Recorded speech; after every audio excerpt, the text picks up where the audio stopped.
Hello and welcome to the Streamline. I'm your host, Chikotish Popola. And I am Mutinta Nanchengwa.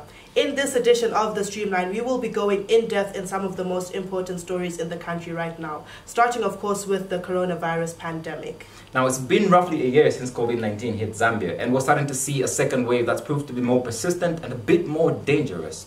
What do you think is causing this new wave? Well, to be honest, I think some of the main reasons can be attributed to a lack of social distancing.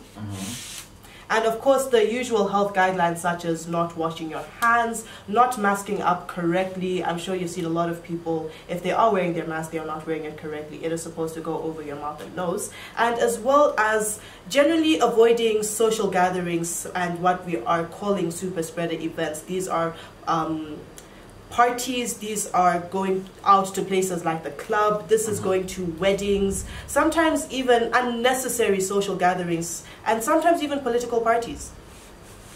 One has to ask themselves though, what more do we have to do? Do we have to sensitize more? Do we have to...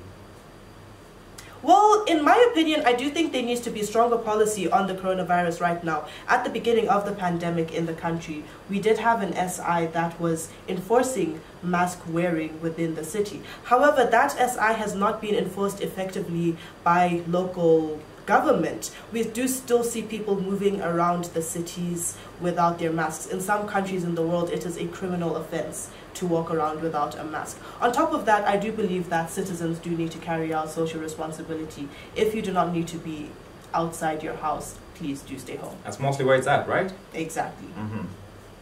One of the more interesting things about this pandemic, however, has been the speed at which vaccines have been developed. A vaccine usually takes between 6 and 10 years to develop. However, the coronavirus vaccine was developed within 1 year. Would you take the vaccine? To be honest, I'll be a bit skeptical about taking the vaccine because you kind of have to wonder how much has been skipped or whether they've done it right. But to be fair, what option do we have? I don't want to die. I don't know if you want to die. I don't want to die. So far we've heard about 5 different types of vaccines. To name a few, there's one from Russia.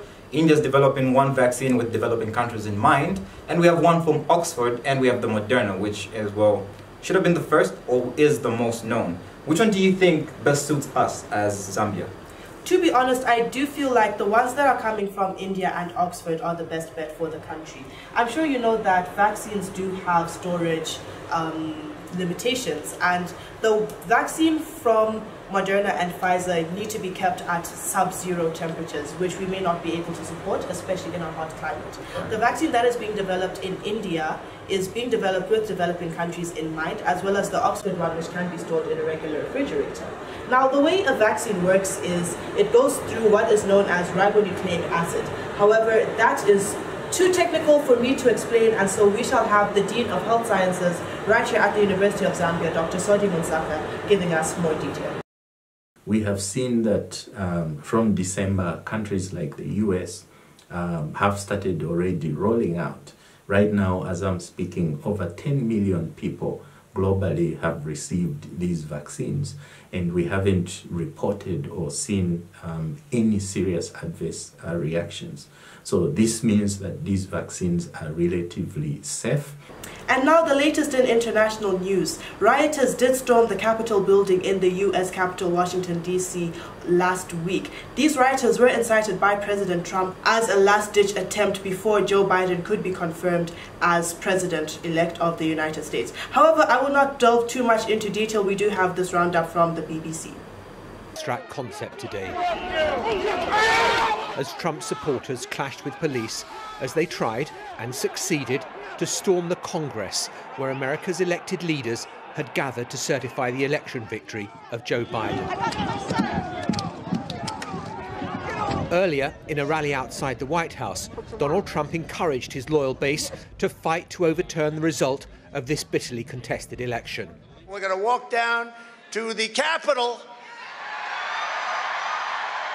and we're going to cheer on our brave senators and congressmen and women. And we're probably not going to be cheering so much for some of them, because you'll never take back our country with weakness. You have to show strength, and you have to be strong. Many of his supporters needing little encouragement to join the fight. We're here to support, if violence happens, like it happens, but we're not going to start it. You know, we're just like here to defend ourselves. With blood. Yeah. Sorry, say that again. I'm a Mexican immigrant. I support Trump. Freedom is paid for with blood, and tyranny always masquerades itself as safety and security, and that's what we're fighting against right now. And in an interesting turn of events, our very own PF Deputy General Secretary Mumbi Piri has called on the US to not refer to its rioters as terrorists, but as instead say down here in Africa we refer to our rioters as activists. Now one has to question though, what's the difference between how they were treated and how we treat our activists? These are the important questions that we think about as we wrap up the show. It has been an interesting, in-depth analysis of all the things that have been making news over the past week. We did start off the show talking about the coronavirus pandemic and did look at the vaccines that are now available and what are the best options for Zambia.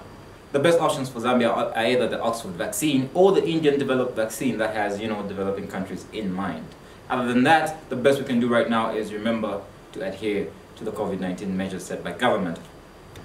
Yes, indeed. However, this does bring us to the end of our program for this week. But you know what to do. You can find us same time, same place next week, right here on the Digital Media Hub. Don't forget to subscribe to our YouTube channel, follow us on Twitter and Instagram, and always leave us a comment on our Facebook or send us messages about trending topics or any issue that's going on in your community. From me and my colleague, it's see you next week.